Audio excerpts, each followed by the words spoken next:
Hey guys, so this is my favorite Mualani team at the moment and it's so strong. Let me show you the gameplay first.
So the first reason why I like this team in particular is because all three of these characters funnel buffs into your Mualani.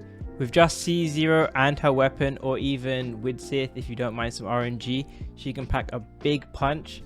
And you have Kuchina providing 40 damage from the scroll set, Kazuha with the VV set and his extra damage bonus here, and then xiangling providing instructor. It's just a ton of buffs. Why I like Kazuha in particular is because, as you can see in this chamber 1, this pyro Fatui enemy is so annoying, but what Kazuha can do is that he can pull both Fatui members close together and stagger them, and it lets you get in some Mualani hits and potentially defeat both Fatuis before they even shield up. And that's quite a big deal because once they shield, your damage drops a lot. And a lot of people do use Sucrose, but I find Kazuha better at immediately staggering and grouping them. Kuchina also works really well here. She takes such little field time for her buffs. But what's interesting is this isn't even the strongest Mualani team. This is just what I find comfortable. Actually, if you want a stronger team, what you would do is you would place Kuchina with Candace. So remember, Kuchina buffs by 40%. Candace can actually match that and then some more. If you didn't know, her burst provides 20 normal attack damage bonus at base.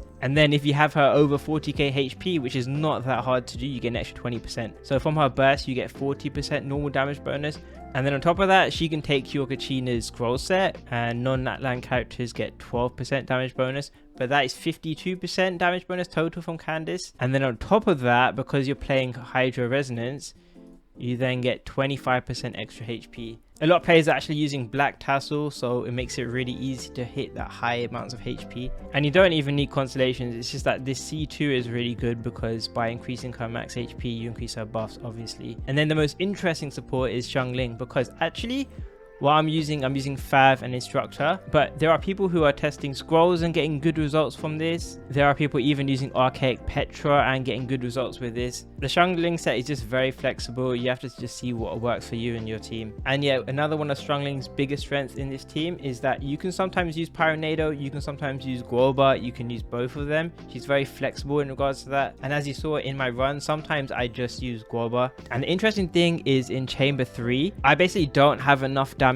to one rotate with Mualani. And the cool thing is you can actually utilize guoba's short uptime. He's only on field for about 6 seconds, but for example in the chamber 3, I don't have enough DPS to one rotate. So what I do is I only use guoba And then once guoba expires, it allows me to reapply hydro with Mualani, swell that again with kazuha, then reapply pyro with pyronado, and then I can start dealing damage with Mualani again. That flexibility just lets me have a very extended damage window, which can allow me to still clear in an impressive time despite not being able to one rotate. So yeah, Mualani is insane at the moment. Obviously, the abyss is very favorable to her. She gets this huge buff here from the blessing, and she also has the Imaginarium Theatre buff. But even then, it's still impressive how she's dominating speedruns at the moment. And let me know which teams you guys are trying out with her. Not only is she so strong, she's also so flexible. A lot of people are trying a bunch of different teams and getting good results. Look forward to more Mualani videos, and thanks for watching.